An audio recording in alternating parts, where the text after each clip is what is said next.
the unfounded hate of SUVs, especially like people like Chris Harris, is wrong. SUVs actually makes a lot of sense. I can drive down this slope if I want to. And another thing is hip point. Look at where my hip is, where the seats are. You just drop yourself in. Of course, you don't sit like that, right? But the hip point is just nice. Moreover, when it comes to side parking, you can just roll up the curb and come back down. And when you talk about flood, when you talk about other terrains, SUVs can do it much better than cars. Why I think SUVs make sense, and they are actually making a comeback instead of a new trend. To do this, I need to start all the way from when cars were created before the 1900s. All right, back then, little did you know, most cars are actually high up. I kid you not. Why? Because back then they don't have roads. It's not tarmac, it's not asphalt, it's terrains, right? And to deal with terrain, you need to raise the wheels. The wheels needs to be big in order to cross different types of terrains. That is crucial. Another thing, everybody sits high up. Why? Think of horse carriages. You have horses in front, you have the carriage there, you have people sitting inside, right? And then you have someone sitting on top of the carriage. You need to have a commanding view to know where the horses are going, to see the road ahead, to steer the horse, right? It's not from that in a way. Why? Because when they created cars, they have an engine, right? The internal combustion engine. When they discovered that, wow, I can burn oil or fuel and explode and create explosion, and from there harness the power of it, everybody is trying to perfect the internal combustion engine.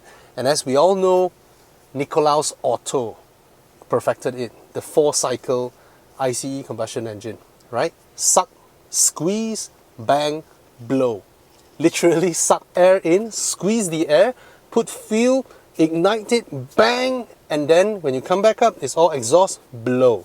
That's the 4-cycle process that perfected internal combustion engine, where you put everything together, you fire it, and then it can reciprocate, keep running, right?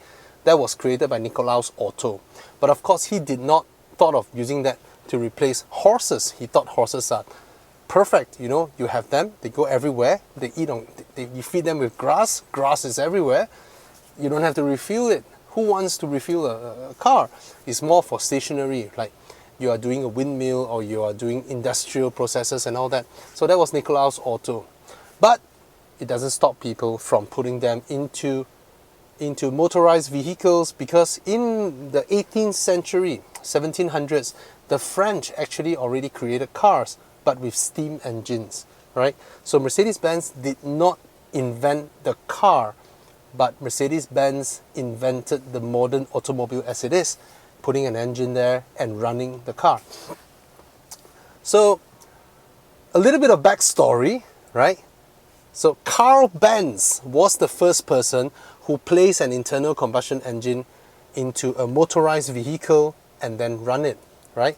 Of course, he himself don't believe in his invention. It was his wife who persuaded him to move on, to continue on, who sold all her dowry, and then to support him all the way. And after he created the car, he don't think there's a market opportunity, but it is his wife who brings the car out and demonstrate to everybody that it works, all right, and on her first drive. So technically speaking, if the first car was invented by Mercedes-Benz, the first driver in the world is actually a woman. So women, don't ever think that cars is not your forte, all right? Anyway, coming back to that, Carl Benz, right? So what about Mercedes-Benz? Mercedes-Benz is actually founded, the company, Daimler Motoren Gesellschaft, right? All these are related. Let me tell you later on, all these are related. So Daimler Motoren Gesellschaft was founded by Wilhelm Maybach and Gottlieb Daimler, all right? These two persons also created a car with an internal combustion engine, running on Otto cycle, of course, and then they are a competitor of Carl Benz, right? So both operate themselves, and then towards the 1900s, DMG, Daimler Motorengesellschaft, bought over Carl Benz, the company that Carl Benz founded, which is Benz and C. So they bought over that company, they merged, then they used Carl Benz's history, 1886, to claim that that was the founding year of Mercedes-Benz. Why does all this have anything to do with SUVs? Weight, okay? And a little bit of trivia, Otto cycle engine, Nikolaus Otto. Who is he? Nikolaus Otto invented the cycle engine, suck, squeeze, bang, blow, internal combustion engine. Most cars run on Otto cycle engines, even up to this day. Of course, later on you have Atkinson cycle and all the other cycles, but Otto cycle is the predominant one. All right. So he invented this. He used it for industrial purposes. He didn't put it into cars. Yes, but he has two employees by the name of Wilhelm Maybach and Gottlieb Daimler. Never mind. Nikolaus Otto soon passed the company to his son, which is Gustav Otto. And Gustav Otto, with the company, slowly they make engines for planes, which is then called Bavarian Flugzeugwerk. You see where I'm going here? So companies back then, they go through a lot of merger and acquisitions. And Mercedes counted their merger and acquisition all the way back to one of the company's founding year and claimed 1886 as their founding year. If BMW were to do the same thing, right, BMW can trace back to 1860s. And the company that Nikolaus Otto founded, which passed to his son, which became Bavarian Flugzeugwerk, became Bavarian Motorworks, which is BMW. So in a way, yes, BMW was incorporated with the logo in 1916, which Mercedes claims is 30 years later than Carl Benz's founding year. But little did you know, the name Mercedes-Benz, 1926. Yes, it was incorporated in 1926, actually 10 years later than BMW.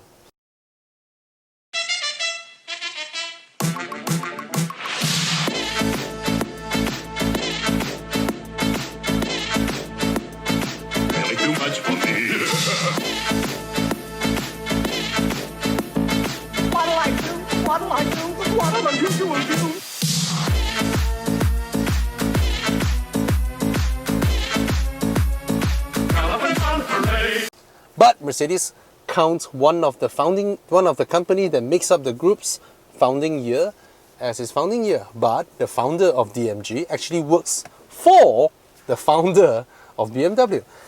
Nevertheless, when you think about it, wow, Mercedes invented the car and BMW invented the engine. And the people who invented the car used to work for the people who invented the engine. What has all these things to do with SUV? The name Mercedes. How did this came about? Okay, now roll back. Cars back then were tall. I said that just now because they need to cross terrains, right? You need to cross terrains and it's tall. And back then, they do not know how to package the car because to them, I need to put the engine and I need big wheels and I have no more space. I put the people on top of the engine and gearbox and everything else, the gear set, everything.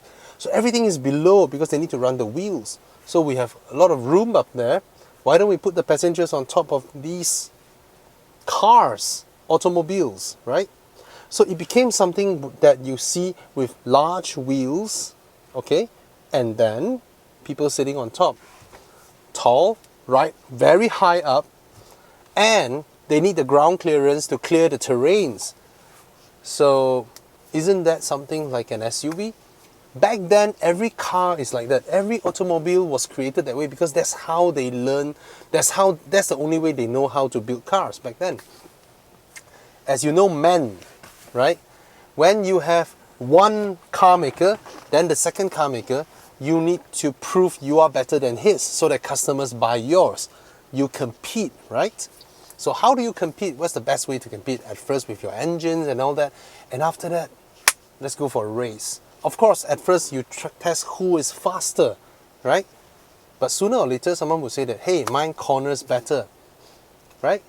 So in order to sell cars, that is how racing was created. Racing was purely created because people need to sell cars. Now, what does this have anything to do with SUVs? Yes, it does. Wait. So, when they begin to race, they realize one thing, right? That the cars would fall, right? But that's the only way to do it. They try to make the wheels wider, they try to make the wheelbase wider, try to lower the center of gravity. And then one person came out, one genius. Not a car maker by any stretch, but a big car dealer. Back then, it's not like now you have 4S centers, you have different departments. No, back then it's just a factory. You have people who run the factory, you have customers who walk into the factory and place their money and ask for their orders, all right? This individual by the name of Emil Jelinek actually went to DMG, Daimler Motoren Gesellschaft, and tell them, I would want to suggest you to build me something like this, okay? And he draws something that is revolutionary. He draws, instead of having the engine and gearbox and everything below, and then you have the people on top and the luggage behind, he draws something that stretches the wheelbase of the car, all right, with one box for engine, one box for passengers, one box for luggage, all together. Basically, instead of a tall structure, he was arranging them. DMG agreed to build for him. He placed his orders. And of course, to sell his cars, he has to raise them. That's where people realize his trick. His car is low. And he won every single race. He obliterated the competition. Every single race that car is present, it is going against elephants. Literally elephants. His car is low because the engine is in front, the passenger is behind, is low. Instead of being stacked that way, it is like that. And that car became so famous, so successful, that DMG decided, that is before that. Before all the racing, he named that car Mercedes because his daughter, by the name of Mercedes Jelinek, that's his daughter. So that car, he gifted it the name of his daughter to that car. It became the Mercedes 35 HP, which makes 35 horsepower, which is a lot back then. And that car obliterated the competition, became so famous, it became even more famous than DMG itself, Daimler Motoren Gesellschaft. So sooner, and Daimler decided to rename their company to Mercedes-Benz. That means the brand of their cars is Mercedes. That's before Benz come in, okay, sorry. The brand of their car is called Mercedes. The parent company is Daimler, yes, but the brand of the vehicle that they produce is called Mercedes. And later on, when they bought over Benz and C, or merged, they adopted the name behind Mercedes-Benz. Again, what does this have to do with SUVs, right? Racing is the thing that helps you sell cars, right? And that is the reason why we have low-riding cars. Low-riding cars came from racing. The concept of cars that you can accept, the 3-box low-riding car with not a lot of ground clearance, came from racing. And from the car, we created the wagon, we created the coupe, we created cabriolets, sports cars and all that, right? Because it's low-riding. Right? Sometimes you can't even cross a speed bump without scraping the underbody. Have you ever wondered why? You can't even go up a ramp. You can't even go down the grass over here because it's low riding. Why? Why is it low? Because of racing. Racing created the de facto car. Because back then, when you win races, you sell cars. However, across the past 100 years, people no longer need to buy cars based on whose performance is better. When everybody's performance is better, they compete on other things. They compete on luggage room, they compete on how many zones of air cons you have, all these other aspects. This resulted in racing becoming less and less important as a criteria for people to choose which brand of cars to buy. And of course, racing has become a commercial sport that is too expensive for people to go in there just to sell a few cars. All right, the detachment of racing means the importance of cars being related to racing is no longer there. And when it's no longer there, there's no need for these cars to be homologated, to be low riding for the masses. And when masses no longer see that as one of the important aspect, we will then look back at the practicality of things. And the practicality of things dictate that in the natural environment, we have hills, we have beaches, we have grass, we have rock terrains, we have all these things. And of course, we have rain, we have puddle, we have speed bumps, all these things. It means a car that is riding higher is more convenient, is easier to drive. Yup, SUVs are better motorized vehicles than the normal low-riding cars because you're not going racing anyway. That's why the future format of cars will be SUVs. It will no longer be the low-riding cars because it just doesn't give any advantage to an owner in the user perspective. Of course, other motoring editors would like to claim that, oh, a wagon carries as much space, it drives better. Of course it drives better because it has a lower center of gravity. But then you look at modern SUVs, you look at Cayennes with 48 volt active anti-roll bar, with rear wheel steer, all these things, right, means that SUVs now can handle just as good as sedans. Even this car handles so well, I can throw it into corners. I can enjoy the drive because technology has improved. It makes no sense to have a car that is low riding, that scrapes everywhere you go. You have to be careful with the bumpers and all that. And when you drive a car like that, high ride height, it makes me feel very convenient wherever I go, whatever I do.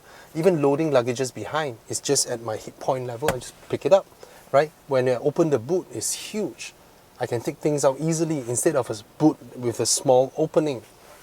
That is the reason why SUVs are making a comeback. That is also the reason why I think SUVs will be the de facto mode of vehicle in the future. This is the reason why. Alright? So, yeah. There goes my video.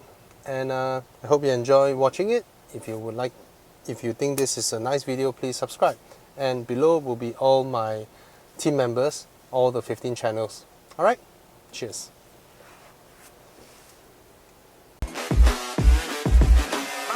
Thank God that the brothers on the rise now.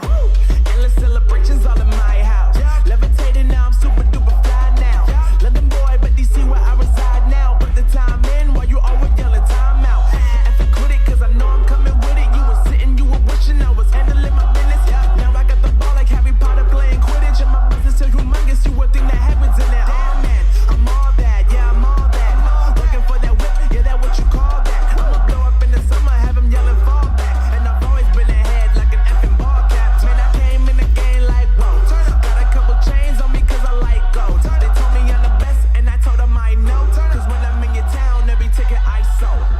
Yeah, they saying I'm the man. Facts, bro. Lot of haters, tell me where they at though. I'm the new pop, all I do is rap though.